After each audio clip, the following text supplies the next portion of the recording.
तो अभी देखते हैं इंस्टिंक्टिव बिहेवियर। इंस्टिंक्टिव बिहेवियर क्या होता है, या instinctive behaviour and learn behaviour में डिफरेंस क्या है। इंस्टिंक्टिव बिहेवियर, लर्न बिहेवियर, जो ये जेनेटिक कंट्रोल होता है ये बेसिस होता है एक्सपेरिमेंट के ऊपर। ये पास टू नेक्स्ट जनरेशन पास होता है, ये नेक्स्ट जनरेशन में पास नहीं होता है। एपियर रेडीमेड, ऐसे लगता है रेडीमेड है, पहले से मेड अप है। ये मॉडिफाई होता रहता है एक्सपीरियंस के साथ साथ में। ये अर्ली या फिर रिजिड होता है, इसमें अर्ली दिखता है और ये चेंज नहीं होता है, वैसे का वैसे रहता है। इसको सीखने में टाइम लगता है, एक्सपेरिमेंट से सीख रहा है इसलिए, और ये चेंज भी होता रहता है। सिमिलर परफॉर्मेंस हर बार नहीं होता है। फिक्स एक्शन होता है, ये फ्लेक्सिबल बिहेवियर होता है। Instinctive operant during the species history, मतलब स्पीसीज के हिस्ट्री से चला हुआ आ रहा है क्योंकि ये जेनेटिक है। और लर्न बिहेवियर है वो तो हमने ऑलरेडी डिस्कस किया है कि ये हमको इंडिविजुअल की अलग अलग हिस्ट्री है, यानी कि जो इंस्टिंक्टिव है उसको हम स्पीसीज हिस्ट्री बोल सकते हैं, और इन जो लर्न वाला है वो इंडिविजुअल हिस्ट्री है। सबकी अलग अलग, बोलते हैं सबकी अलग अलग लाइफ है, तो वैसे वो अलग अलग लाइफ, जैसे ह्यूमन रहते थे एक जैसे सब, फिर भी बोलते हैं अलग अलग लाइफ है भाई, सबकी कंपेयर नहीं करना चाहिए। तो वो यही है, इस वजह से बोलते हैं। और जो सिमी की सब सेम ही है रे, क्या फर्क पड़ता है, ये इससे बात करो उससे बात करो, किसी से भी रिश्ता हो, लड़के तो सब सेम है या लड़कियां सब सेम होती है, ऐसे बोलते हैं कुछ। तो वो एक स्पीसीज हिस्ट्री है, और ये बोलते हैं कि सबकी अलग अलग लाइफ है, तो हम कंफ्यूज होते रहते हैं क्या मानना है। तो ये दो चीजें हैं, जो इंस्टिंक्टिव है वो सब में सिमिलर है, जो लर्निंग है वो सब में अलग है, सबकी हिस्ट्री अलग है। For example digger wasp mostly instinctive है क्योंकि छोटा एनिमल है, इसको सीखने का टाइम नहीं है। वुल्फ कब है, वो लर्न करता है पेरेंट्स से, एंड ऑल्सो इंस्टिंक्टिव बिहेवियर जैसे लर्निंग, ग्रोवलिंग और मैटिंग। ये सब जो ग्रोवलिंग कर रहा है, ये सब जो है ये इंस्टिंक्टिव होता है, यानी जन्म से आते हैं। बट बहुत सारी चीजें वो पेरेंट्स से सीखता है, कैसे प्रीडेटरी बिहेवियर शो करना है, कैसे प्रे को कैसे कैच करना है, वो सब वो पेरेंट्स को देख के सीखता है। देन डेवलपमेंटल बायसेस, ये क्या होता है, ये लिंक होता है to the maturation of the nerve and muscular system, यानी कि हमारे नर्व सिस्टम और मस्कुलर सिस्टम कितना मैच्योर है। जैसे जैसे मैच्योर होता है उसके अकॉर्डिंग, मतलब कि अपना जो बिहेवियर है वो भी डेवलप होता है। यानी कि जो बच्चा है वो अलग तरह से बिहेव करता है, जो थोड़ा टोडलर है वो अलग बिहेव करेगा, थोड़ा बड़ा हो गया, यंग टीनेज हो गया तो अलग बिहेव, एडल्ट हो गया तो अलग बिहेव, फिर मिड एज में अलग और ओल्ड एज में अलग। तो that is according to the maturation of nerve and muscle system. Proper nerve maturation is essential, और प्रॉपर जो फंक्शनिंग है उसके लिए नर्व सिस्टम का अच्छे से डेवलप होना जरूरी है।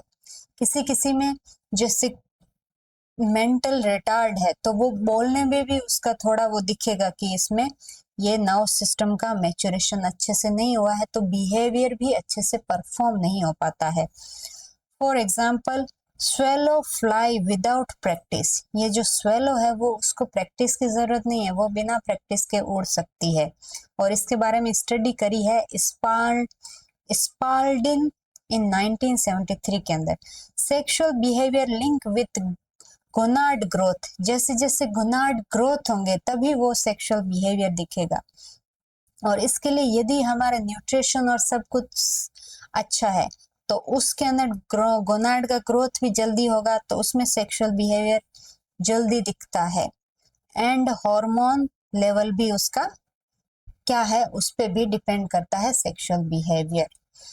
Then chick pick instinctively but improve by the learning, जो चिक है पैकिंग करता है, किसी चीज के ऊपर पैक करता है, मारता रहता है, तो वो लर्निंग के साथ इम्प्रूव होता है कि कोई चीज को पिक करने से ज्यादा खाना मिल रहा है, कम खाना मिल रहा है, या सिर्फ चोट ही लग रही है, तो उसके अकॉर्डिंग फॉर उस पे कौन सी चीज पे पिक करना है वो सब चीजें इम्प्रूव करता है लर्निंग के साथ। बट पिकिंग करना वाली आदत है ना, गोचे करने की आदत तो उसको जन्म से है, बट कहाँ गोचे करने हैं वो सीखता है। कहने का मतलब ये है, instinctive are fed by gene, यानी कि जो इंस्टिंक्टिव है, जो इनबोर्न है, वो जीन से फेड होते हैं, जीन से शुरुआत होती है, बट वो परफेक्शन आता है उसका लर्निंग से। So level of instinct, instinct के लेवल अलग अलग है, एक major instinct, lower level instinct और consummatory action. Major means man जो क्या है, लोअर लेवल इंस्टिंक्ट थोड़ा बहुत ऐसे लग रहा है कि वो इनबोर्न है, बट मोस्ट ऑफ वो सीख रहा है। तो मेजर किस में दिखता है, जो एनिमल छोटे होते हैं, जो इंसेक्ट है उसमें मेजोरिटी होता है वो क्या होता है, इनबोर्न ही होता है। Low level of instinctive, instinctive level बहुत कम होता है, और ये कंजम्पटरी एक्ट, यानी कि वही कंजम्पटरी एक्ट तो वही है कि सेटिस्फाई होने के बाद जो एक्ट कर रहा है वो, तो ये सब है इंस्टिंक्टिव। इनवोको एक्शन क्या होता है, FAP perform without normal stimulus, यानी कि कभी कभी ऐसा होता है ना, कोई चीज परफॉर्म करनी है तो उसके लिए स्टिमुलस होना चाहिए। जैसे आपको गुस्सा कब आता है, कोई कुछ बोल दे या कुछ ऐसा हो, मिसहैपनिंग हो, तभी आपको गुस्सा आता है। बट कभी कभी बैठे बैठे गुस्सा आ रहा होता है, तो ये इसका मतलब ये है कि फिक्स एक्शन पैटर्न परफॉर्म हो रहा है, बट कोई भी वहां पे स्टिमुलस नहीं है।